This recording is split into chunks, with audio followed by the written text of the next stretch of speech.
Baik, bismillahirrahmanirrahim. Assalamualaikum warahmatullahi wabarakatuh. Perkenalkan, nama saya Muhammad Fadli dengan NIM S1S1211072. Kali ini saya akan membuat video presentasi yang berjudul statistika sebagai tugas ujian final atau ujian akhir semester mata kuliah probabilitas dan statistika. Untuk mengefisienkan waktu, langsung saja kita masuk ke materinya, yaitu di statistika. Materi pertama yang akan saya jelaskan itu tentang definisi.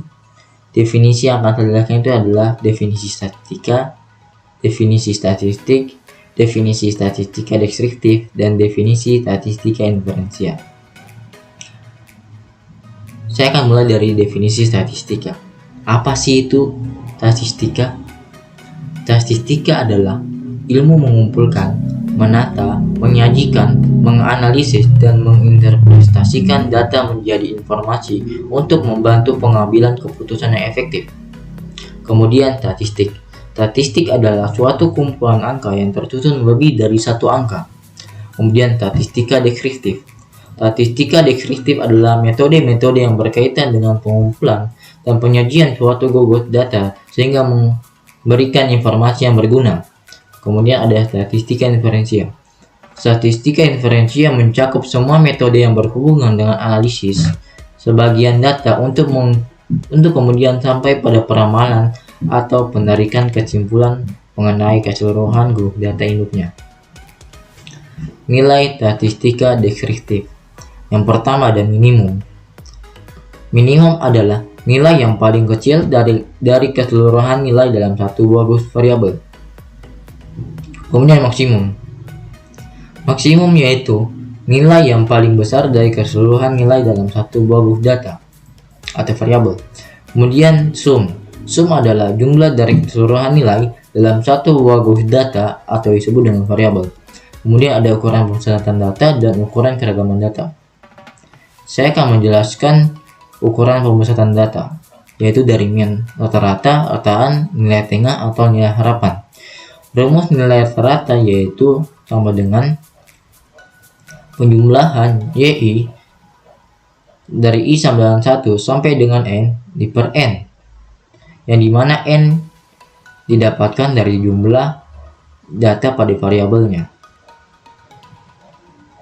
Contoh 15, 12, 9, 13, 13, 16, 10. Maka sesuai dengan rumus mencari rata-rata, yaitu penjumlahan YI dari I sama dengan 1 sampai dengan N di per N, yang N-nya itu sama dengan jumlah data. Di sini kita dapatkan jumlah datanya itu sama dengan 7, maka N-nya itu sama dengan 7. Berarti rata-ratanya itu sama dengan 15 tambah 12 tambah 9 tambah 13 tambah 13 tambah 16 tambah 10 di per 7, atau sama dengan 88 per 7, atau sama dengan 12,571. Kita lanjutkan masih di ukuran pemusatan data, median, yaitu nilai yang posisinya tepat berada di tengah setelah data diurutkan jika banyak data ganjil, atau rata-rata dari dua nilai yang posisinya di tengah setelah data diurutkan jika banyak data genap. Contoh 1 untuk jika banyak datanya ganjil. Saya berikan angka 15, 12, 9, 13, 13, 16, 10 yang jika diurutkan akan menjadi 9, 10, 12, 13, 14, 15, 16. Jumlah datanya itu berjumlah 7, atau sama dengan ganjil. Maka untuk mencari nilai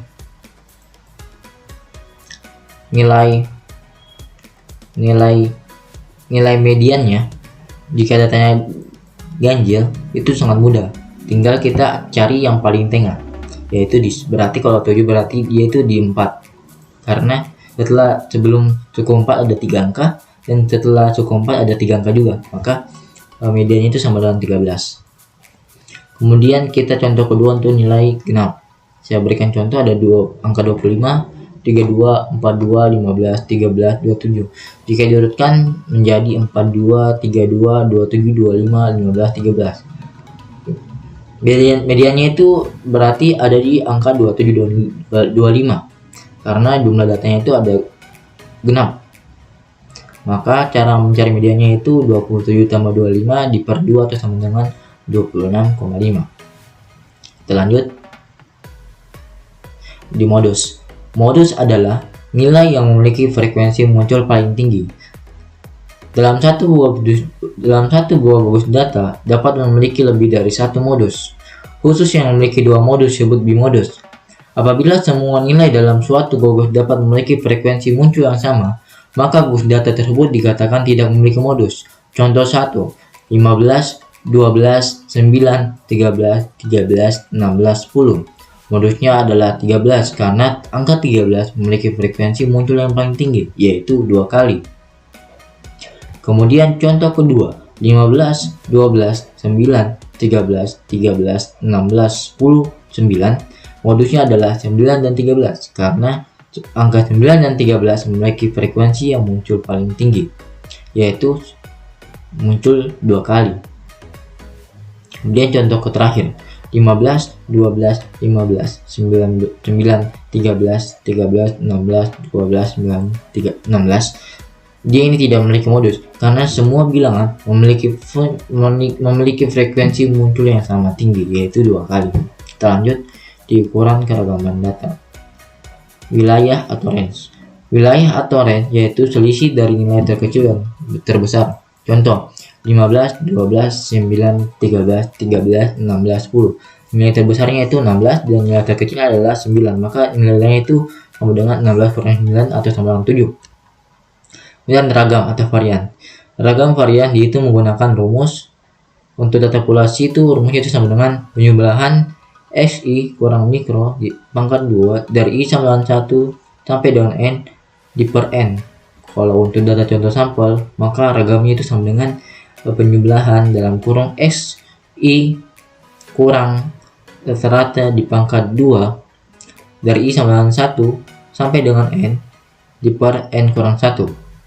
Contoh kasus, perbandingan harga kopi dalam bungkus 200 gram di 4 toko kelontong yang dipilih secara acak menunjukkan kenaikan dari harga bulan sebelumnya sebesar 12.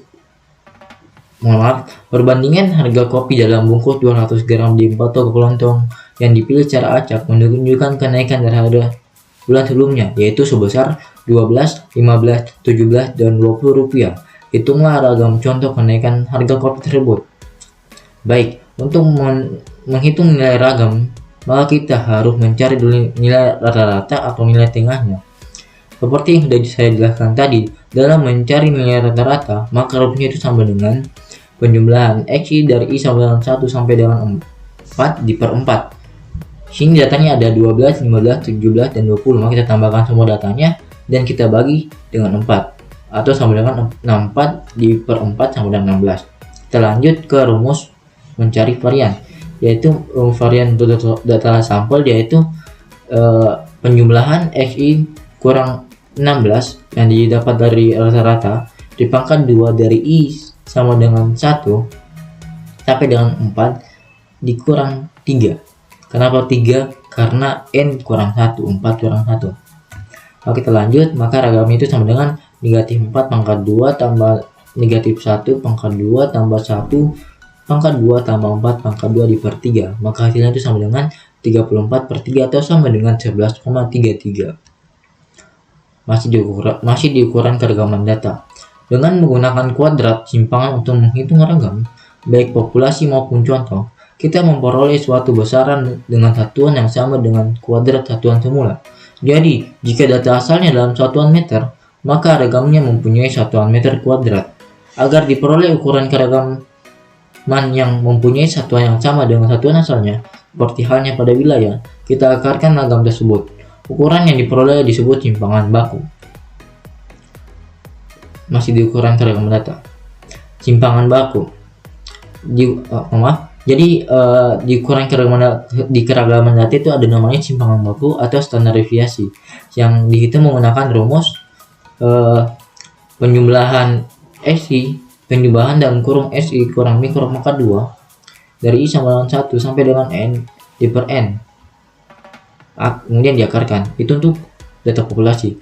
Kemudian untuk data contoh sampel yaitu standar deviasi itu sama dengan akar penjumlahan dalam kurung SI kurang rata-rata di pangkat 2 dari I sama dengan 1 sampai dengan N di per N kurang 1. Atau cara mudah itu sama dengan akar ragam atau varian. Dari contoh kasus kenaikan harga kopi, nilai timbangan bakunya itu sama dengan akar ragam varian atau sama dengan akar 11,33 atau sama dengan 3,366. Tampilan rumus standar deviasi dari contoh sampel dapat pula ditampilkan dalam bentuk seperti ini, yaitu akar N dikali penjumlahan XI pangkat 2 dari I sama dengan 1 sampai dengan N dikurang dalam kurung penjumlahan XI dari I sama dengan 1 sampai dengan N di pangkat 2 dikurang N dalam kurung N kurang 1. Hal tersebut sejalan pula dengan tampilan rumus ragam varian atau standar deviasi baik untuk data populasi maupun data contoh yang bersesuaian. Kita masuk ke probabilitas. Saya mulai dari pengantar. Probabilitas sering didefinisikan sebagai peluang atau kemungkinan. Kemudian pengertian probabilitas. Probabilitas adalah suatu nilai yang digunakan untuk mengukur tingkat terjadinya suatu kejadian yang acak. Tipe pendekatan pada probabilitas ada dua, yaitu pendekatan objektif yang terbagi menjadi pendekatan klasik dan pendekatan frekuensi relatif. Kemudian yang kedua ada pendekatan subjektif. Kita mulai dari pendekatan objektif, yaitu pendekatan klasik. Pendekatan klasik itu didasarkan pada suatu asumsi bahwa seluruh hasil dari suatu eksperimen mempunyai kemungkinan peluang yang sama. Pada pendekatan ini, kita harus mengetahui terlebih dahulu seluruh kejadian yang akan muncul. Kemudian pendekatan frekuensi relatif. Pendekatan ini digunakan untuk mengantisipasi kelemahan yang ada pada pendekatan klasik. Frekuensi relatif pada dasarnya bisa digunakan untuk memperkirakan nilai probabilitas. Rumusnya yaitu probabilitas terjadinya suatu kejadian sama dengan frekuensi terjadinya kejadian di per jumlah observasi. Kita lanjut ke pendekatan subjektif. Di pendekatan subjektif itu memiliki 3 poin, yaitu poin pertama yaitu didasarkan atas penilaian seseorang dalam menyatakan tingkat kepercayaan. Kemudian poin kedua itu jika tidak ada pengalaman atau pengamatan masa lalu sebagai dasar untuk perhitungan probabilitas, maka probabilitas itu bersifat subjektif. Kemudian poin terakhir yaitu biasanya terjadi dalam bentuk opini atau pendapat. Kemudian aturan dasar probabilitas ada 2, yaitu aturan pertama itu aturan penjumlahan yang terdiri dari 2 poin, yaitu kejadian yang saling menghilangkan dan kejadian yang tidak saling menghilangkan. Kemudian aturan perkalian yaitu kejadian bersyarat dan kejadian bebas. Kejadian saling menghilangkan. Jika terdapat 2 jenis kejadian, misalnya kejadian A dan B, jika kejadian A terjadi, maka kejadian B tidak akan terjadi atau sebaliknya. Rumusan probabilitasnya yaitu P dalam kurung A gabung B sama dengan P dalam kurung A tambah P dalam kurung B. Kemudian kejadian tidak saling menghilangkan. Jika terdapat 2 jenis kejadian, misalnya kejadian A dan B, jika kejadian A terjadi, maka kejadian B bisa saja terjadi atau sebaliknya. Rumusan probabilitasnya yaitu P dalam kurung A gabung B sama dengan P dalam kurung A tambah P dalam kurung B kurang P dalam kurung A gabung B. Kemudian kejadian bersyarat 1. Ada 2 poin yaitu jika terdapat 2 jenis kejadian, misalnya kejadian A dan B. Kemudian poin kedua itu kejadian A bisa saja terjadi jika kejadian B sudah terjadi atau sebaliknya. Kemudian rumusan probabilitasnya yaitu P dalam kurung A bagi B sama dengan P dalam kurung A iris B di per P dalam kurung B. Kemudian yang kedua yaitu P dalam kurung P bagi B bagi A sama dengan P dalam kurung B iris A di per P dalam kurung A. Kejadian bebas. Kejadian bebas itu kejadian bebas adalah jika terdapat 2 jenis kejadian, misalnya kejadian A dan B. Kejadian A dan kejadian B itu tidak saling berhubungan satu dengan yang lainnya. Rumusan probabilitasnya yaitu P dalam kurung A iris B sama dengan P dalam kurung A kali P dalam kurung B. Permutasi. Suatu pengurutan elemen di mana pengurutan elemen tersebut penting itu adalah pengertian permutasi. Kemudian rumusnya itu sama dengan P sama dengan M faktorial diper dalam kurung M kurang X faktorial, yang dimana M adalah elemen dan X adalah kejadian. Contoh, suatu perusahaan mempunyai 10 rencana investasi. Direktur menyuruh manajer untuk mencari 5 rencana investasi. Ada berapa cara kah? Maka caranya itu ada sesuai dengan rumusnya itu kita sesuai dengan rumus permutasi, yaitu P sama dengan M faktorial diper M kurang X faktorial, yang dimana M itu sama dengan 10 dan X sama dengan 5. Maka itu kita simpulkan bahwa rumusnya sama dengan 10 faktorial dibagi dalam kurung 10 kurang 5 faktorial, atau sama dengan 10 faktorial dibagi 5 faktorial, atau sama dengan 10 kali 9 kali 8 kali 7 kali 6, yaitu sama dengan 30.240 cara. Itu adalah cara mencari 5 rencana investasi dari 10 rencana investasi yang sudah ada. Kemudian kombinasi adalah suatu pengurutan elemen di mana pengurutan elemen tersebut tidak penting. Rumus kombinasi yaitu M faktorial diper X faktorial dalam kurung M kurang X faktorial. Contoh, ada 5 calon kades. Bagaimana cara memilih 2 calon? Sesuai dengan soalnya, maka elemennya itu ada 5 dan kejadiannya itu ada 2, yaitu memilih 2 calon. Rumusnya itu kan mencari kombinasi, rumusnya sama dengan M faktorial diper X faktorial dalam kurung M kurang X faktorial, maka itu hasilnya itu sama dengan 5 faktorial kurang 2 faktorial dikali dalam kurung 5 kurang 2 faktorial, atau sama dengan 5 faktorial dibagi 2 faktorial kali 3 faktorial, atau sama dengan 5 kali 4 diper 2 kali 1, atau sama dengan 10 cara. Itu adalah cara memilih 2 calon dari 5 calon yang sudah ada.